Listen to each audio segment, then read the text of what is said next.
Permettez-moi de me présenter. Gabriel Nicolas de Larénie, lieutenant de police sous les ordres du roi Soleil.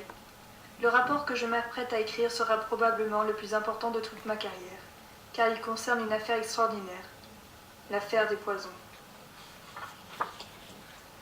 Tout a commencé le 25 mars 1676, avec l'arrestation de la marquise de Brinvilliers. Mais, pour comprendre cela, il nous faut revenir encore plus en arrière, en 1672.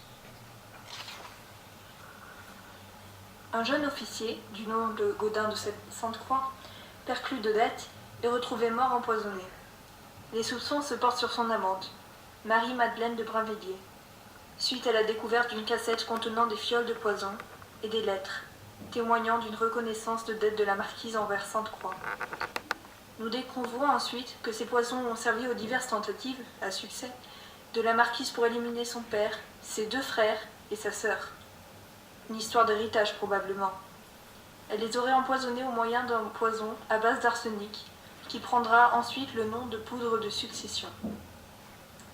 Apprenant par son ami Penautier, qui fut lui aussi impliqué dans l'affaire, qu'on la recherche, elle s'enfuit d'abord à Londres, puis en Hollande, et finit par être arrêtée dans un couvent de Liège, grâce aux ruses de mon adjoint et plus fin limier, François Degré. À ce stade-là, personne ne se doutait que l'affaire prendrait une si grande ampleur.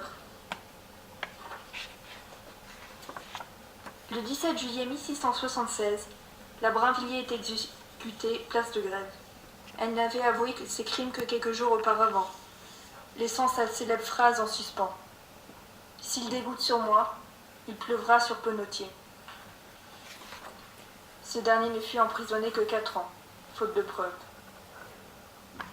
L'affaire aurait pu se clore ici si plusieurs facteurs n'étaient pas intervenus en contre cela. Grâce à ces aveux, j'ai découvert, en menant une enquête approfondie, qu'il existait tout un réseau d'empoisonneurs dans les bas quartiers de Paris, et notamment dans la rue Saint-Denis, dans la plus grande discrétion et l'anonymat. Avant de continuer, je dois vous expliquer l'ampleur que cette affaire prit à la cour. Cela devint une affaire de compétition, à cause de Louvois et de Colbert. Tous les 2 hommes importants auprès du roi, ils aspiraient tous 2 au titre de secrétaire de Louis XIV. L'un ministre de la guerre, l'autre contrôleur des finances. Ils demandèrent donc au roi Soleil de choisir l'un d'eux pour mener cette affaire. Non seulement Colbert était âgé, mais il était proche de Penautier, et le successeur de Mazarin, dont les nièces furent accusées d'utilisation de poison.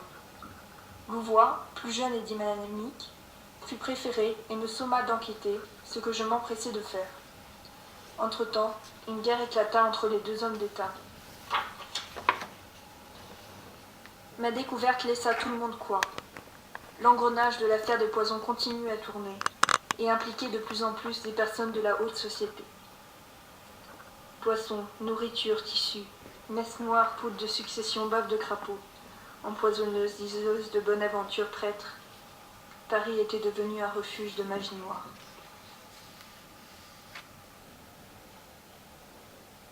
Le roi décida alors de créer un tribunal ne s'occupant que des empoisonnements. Il le nomma la Chambre ardente. Elle fut créée en 1672 et prononça une centaine de jugements, dont 34 à mort, qui servirent d'exemple aux autres pour leur faire avouer leurs crimes. Un personnage terrifiant fit alors son apparition. Catherine Desaix, épouse mon voisin, dite la voisin. Elle a fourni en poison et sortilèges un nombre incalculable de personnes, de toutes les strates de la société. Seront compromis entre autres le maréchal de Luxembourg et Racine. Brûlée le 22 février 1680 après avoir été condamnée par la Chambre, elle laissa derrière elle un bon nombre de questions irrésolues. Mais, 2 mois plus tard, une autre apparition leva le voile sur bon nombre de mystères. La fille de la voisin, Marie-Marguerite, nous révèle un secret qui glaça le cœur du roi. L'une des habituées de sa mère n'était autre qu'Athénaïs de Montespan, la favorite en chef. Elle aurait tenté d'éliminer sa rivale et potentielle remplaçante, Angélique de Fontenay. Interrogée, la Montespan avouera seulement avoir utilisé des filtres pour garder l'amour du roi.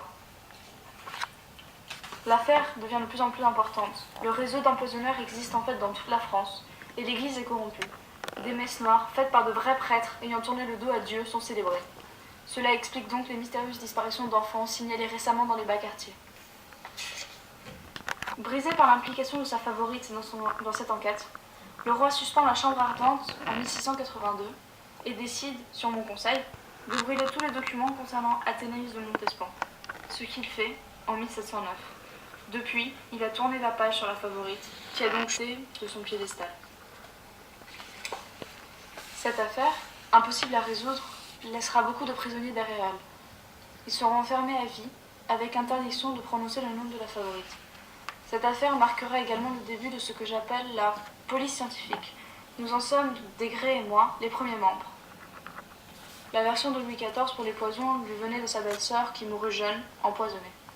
Des rumeurs sur un complot contre notre souverain le poussèrent à prendre des mesures, telles que la création du cabinet noir qui contrôle la poste royale et un rituel de goûteur à chaque repas. Cette affaire provoqua un bouleversement majeur au sein du règne du roi Soleil et encore impossible à résoudre intégralement. Le rapport rédigé en janvier 1711 de Gabriel Nicolas de la Reynie.